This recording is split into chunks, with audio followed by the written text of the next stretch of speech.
Ya, selamat pagi anak-anak, Shalom. Shalom Pak, pagi Pak. Shalom Pak. Ya, puji Tuhan, bagaimana kabarnya hari ini? Baik Pak, Sehat. baik, Pak. Bapak Luar berharap biasa Pak. kita semua sehat-sehat, luar biasa. Walaupun masih dalam kondisi pandemi, kita tetap menjaga kesehatan kita dengan mencuci tangan, pakai masker, jaga jarak, dan hindari kerumunan. Sehingga kita tetap sehat dan terhindar dari COVID-19. Ya. Ya, sebelum kita memulai pembelajaran pagi hari ini, kita akan mendengarkan sebuah pujian. Ya, habis itu kita berdoa. Ya, kita akan mendengarkan pujian Ubah Hatiku. Semua tahu ya?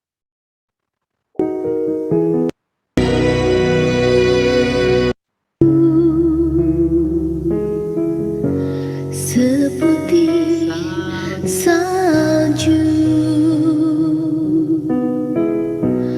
ubah hatiku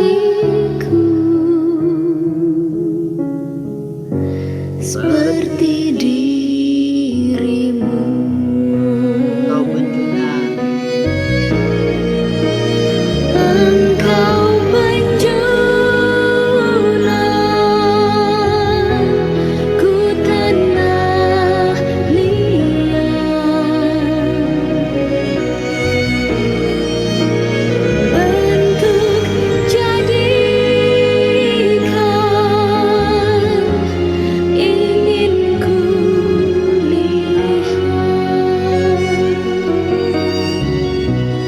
Ubah hatiku seputih salju, ubah hatiku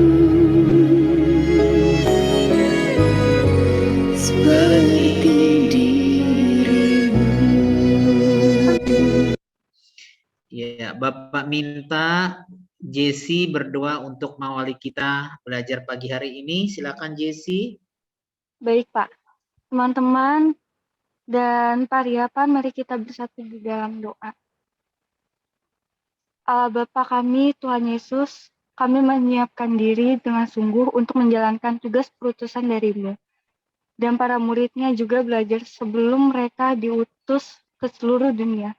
Maka kami pun ingin belajar dengan baik untuk menyiapkan hari depan kami. Pertama-tama ya Bapak, kami bersyukur atas kesempatan belajar yang Kau berikan ini. Kami mohon terangilah akal budi kami supaya kami cepat memahami bahan yang kami pelajari. Berilah kami semangat belajar yang tinggi supaya kami dapat belajar dengan rajin, tekun, dan teratur. Bantulah kami Bapa selama belajar ini memusatkan perhatian hanya pada pelajaran, sehingga tidak mudah tersesat oleh godaan-godaan yang dapat melemahkan semangat belajar kami. Bapa, dampingilah kami dalam belajar ini. Amin. Terima kasih Jesse. Ya. Ya, Bapak akan cek absen dulu pada pagi hari ini ya. Ya, semua sudah masuk. Ya, terima kasih sudah masuk tepat waktu. Ya, walaupun belajar dari rumah tetap semangat. Ya, sebelum kita melanjutkan materi kita pagi hari ini, Bapak akan bertanya, siapa yang masih ingat pelajaran kita minggu lalu? Iya, terima kasih semua masih ingat, yaitu peran Roh Kudus bagi orang berdosa. Ya, pagi hari ini kita akan melanjutkan materi kita tentang peran Roh Kudus bagi orang beriman. Ya, Bapak akan share materinya bagi kita pagi hari ini sehingga anak-anak lebih memahaminya. Ya, peran Roh Kudus bagi orang beriman. Ya, ini tadi sudah bernyanyi doa pembukaan. Ya, kompetensi dasarnya. Ada 3 kompetensi dasar yang harus kita kuasai, yaitu mengakui peran Roh Kudus dalam membaharui kehidupan orang beriman. Yang kedua, menganalisis peran Roh Kudus dalam membaharui kehidupan orang beriman. Dan yang ketiga, menyajikan presentasi kaitan dengan peran Roh Kudus sebagai pembaharu dengan mengacu kepada Alkitab. Indikator pencapaian kompetensi, meyakini bahwa Roh Kudus dapat mengubah hati semua orang. Yang kedua, menganalisis karya Roh Kudus dalam hidup orang beriman, mengidentifikasi peran Roh Kudus dalam pengudusan dan pengangkatan menjadi anak-anak Allah. Menyampaikan presentasi tentang peran Roh Kudus dalam kehidupan, tujuan pembelajarannya. Setelah menyelesaikan materi ini, peserta didik diharapkan dapat memahami peran Roh Kudus dalam kehidupan orang beriman. Dan yang kedua, peserta didik dapat menganalisis peran Roh Kudus dalam kehidupan orang beriman. Dan yang ketiga, peserta didik dapat menyampaikan presentasi tentang peran Roh Kudus dalam kehidupan orang beriman. Di sini ada 2 gambar ya. Coba Flavia, gambar yang sebelah kiri lagi ngapain itu? Iya, Pak. Itu gambar apa? Yang ada tangan lagi ngapain kira-kira itu? Cuci tangan, Pak. Ya, cuci tangan. Bagus. Kenapa kira-kira harus tangannya dicuci? Biar supaya bersih. hatinya bersih. Ya, karena kotor sehingga butuh dicuci supaya bersih. Ya, itu kalau tangan kita. Itu pengudusan, ya. Itu ibaratnya bahwa kita sudah jatuh ke dalam dosa dan sudah tidak bersih, sehingga kira-kira seperti itulah Allah menguduskan kita. Roh Kudus berperan untuk pengudusan. Yang nomor 2, pengangkatan. Itu kira-kira gambar apa? Juandri? Gambar kayak lagi bersama Tuhan Yesus sama anak-anak gitu, Pak. Iya, Tuhan Yesus bersama dengan anak-anak. Ibaratkan bahwa Tuhan Yesus adalah Bapa dan itu adalah anak-anak, dianggap sebagai mengangkat sebagai anak. Ya, bagus, pintar jawabannya. Sekarang gambar berikut. Yang lain belum menjawab, coba dijawab. Coba ini si Misel, gambar yang sebelah kiri kira-kira gambar tanaman yang bagaimana, Misel? Tanaman yang sedang disiram. Nah, tanaman yang sedang disiram. Kalau tanaman disiram, kira-kira apa yang terjadi dengan tanaman itu? Menjadi subur, Pak. Tidak mudah layu. Oh, pintar. Bagus ya jawabannya ya. Tanaman jikalau disiram pasti akan bertumbuh, berbunga, dan kalau dia pohon bisa menghasilkan buah. Ya. Terus Bradley, gambar yang di sebelah kanan kira-kira gambar pohon kenapa itu? Tanamannya layu. Kenapa layu? Karena tidak dirawat dengan baik. Ya, tidak dirawat. Ya, bandingkan dengan gambar yang di kiri tadi, satu disiram, satu mungkin tidak disiram atau tidak dipupuk, akhirnya lama-kelamaan tanaman itu bisa layu bahkan mati, ya. Jadi aplikasi materi melalui gambar pada saat pagi hari ini ada 4 peran Roh Kudus dalam hidup orang beriman. Yang pertama tadi pengudusan, yang kedua pengangkatan, yang ketiga memberi pengertian dan pertumbuhan, dan keempat membantu kita di dalam berdoa. Pengertian iman. Menurut kalian apa sih pengertian iman? Ada yang tahu? Jessie, apa pengertian iman, Jess? Kayak suatu keyakinan, Pak. Iman adalah suatu keyakinan. Terima kasih Jessie, jawabannya sangat bagus.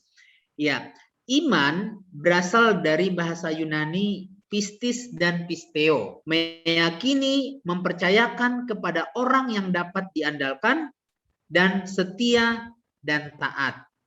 Bahkan di dalam Ibrani dikatakan iman adalah dasar dari segala sesuatu yang kita harapkan dan bukti dari segala sesuatu yang tidak kita lihat. Jadi orang beriman itu yaitu orang yang sudah mempercayakan dirinya, hidupnya kepada Allah yang telah memberi anugerah keselamatan melalui Tuhan Yesus Kristus. Jadi kita beriman kepada Tuhan Yesus Kristus, di mana pekerjaan yang dikerjakan Roh Kudus dalam hidup orang beriman seperti yang Bapak sampaikan tadi, yaitu yang pertama pengudusan. Kenapa sih kita harus dikuduskan oleh Roh Kudus? Misal, kenapa kita harus dikuduskan seperti gambar tadi? Agar tidak itu, Pak, mudah tergoda oleh sesuatu yang jahat gitu, Pak, atau buruk. Agar tidak mudah tergoda dengan sesuatu yang jahat ataupun yang buruk. Ya, bagus. Juandri, kenapa kita harus dikuduskan oleh Roh Kudus? Agar kita mendapatkan sesuatu hal yang baik, Pak. Terhindar dari hal yang buruk, Pak. Agar kita mendapatkan sesuatu hal yang baik. Terhindar dari sesuatu yang buruk. Ya, terima kasih. Ya, pengudusan. Kenapa kita harus dikuduskan? Karena kita sudah jatuh ke dalam dosa tadi. Ya, sehingga kita dikuduskan dan dapat bersekutu kembali kepada Tuhan. Di mana di dalam pengudusan dikatakan bahasa Yunaninya hagiosmos, dipisahkan untuk Allah, dipisahkan dari dosa, tetapi disediakan untuk Allah. Pemisahan yang dimaksud adalah pemisahan dari dosa, dikhususkan dan dikuduskan bagi Allah. Pengudusan merupakan karya Roh Kudus karena dalam pengudusan manusia harus hidup taat kepada Allah. Ya, kita harus hidup taat. Manusia tidak dapat memuliakan Allah jika tidak mengalami pengudusan. Nah, ini tadi. Kita dikuduskan supaya kita dapat memuliakan Allah. Karena kalau kita masih di dalam keberdosaan kita, jangankan memuliakan Allah, berkomunikasi dengan Allah pun sudah tidak bisa lagi. Tetapi di saat kita dikuduskan, kita berkenan, ya, kita dapat memuliakan Allah. Yang kedua, pengangkatan. Ada sebuah ilustrasi. Coba kalian dengarkan baik-baik. Ya, harusnya di slide ini Bapak buat ya. Dani hidup bersama neneknya. Beberapa bulan lalu neneknya meninggal dan dalam kebakaran sehingga ia menjadi sebatang kara. Karena itu Dani kemudian tinggal di sebuah panti asuhan. Ia memiliki ibu asrama yang sangat ramah dan mengasihinya. Sampai pada suatu hari ada seorang bapak yang berkunjung ke panti asuhan. Bapak ini mengadopsi Dani. Awalnya Dani menolak. Namun setelah melihat ada luka di tangan bapak tersebut, Dani bersedia menjadi anak. Mengapa? Karena Dani tahu bahwa tangan itulah yang telah menyelamatkannya pada malam peristiwa kebakaran di rumahnya. Dani menjadi anak bapak yang baik hati itu, dan Dani pun berhak atas seluruh harta kekayaannya. Dari ilustrasi pengangkatan ini, begitu juga Roh Kudus telah mengangkat kita menjadi anak Allah karena Tuhan Yesus telah menyelamatkan kita. Ya, Tuhan Yesus sudah rela mati untuk menebus dosa kita. Kita diangkat menjadi anaknya, ya, kita diangkat menjadi anaknya dan menjadi ahli warisnya. Nah, dikatakan di sini pemberian posisi yang sah sebagai anak, dalam bahasa Yunaninya huiothesia. Roma 8 ayat 14 sampai 17, semua orang yang dipimpin oleh Roh Kudus adalah anak-anak Allah. Jadi kita di saat memberikan diri kita dipimpin oleh Roh Kudus, kita percaya bahwa kita adalah anak-anak Allah. Menyerahkan diri kita kepada Bapa yang sangat baik. Sebagai anak, kita melakukan semua kegiatan yang menyenangkan hati Bapa, hati Allah, dan taat kepadanya. Ya. Dan kita harus menerima dengan rendah hati dan penuh ucapan syukur karena Tuhan telah mengangkat kita. Dan yang ketiga, memberikan pengertian dan pertumbuhan. Dari gambar tadi ada dua pohon yang satu disiram dan satu tidak.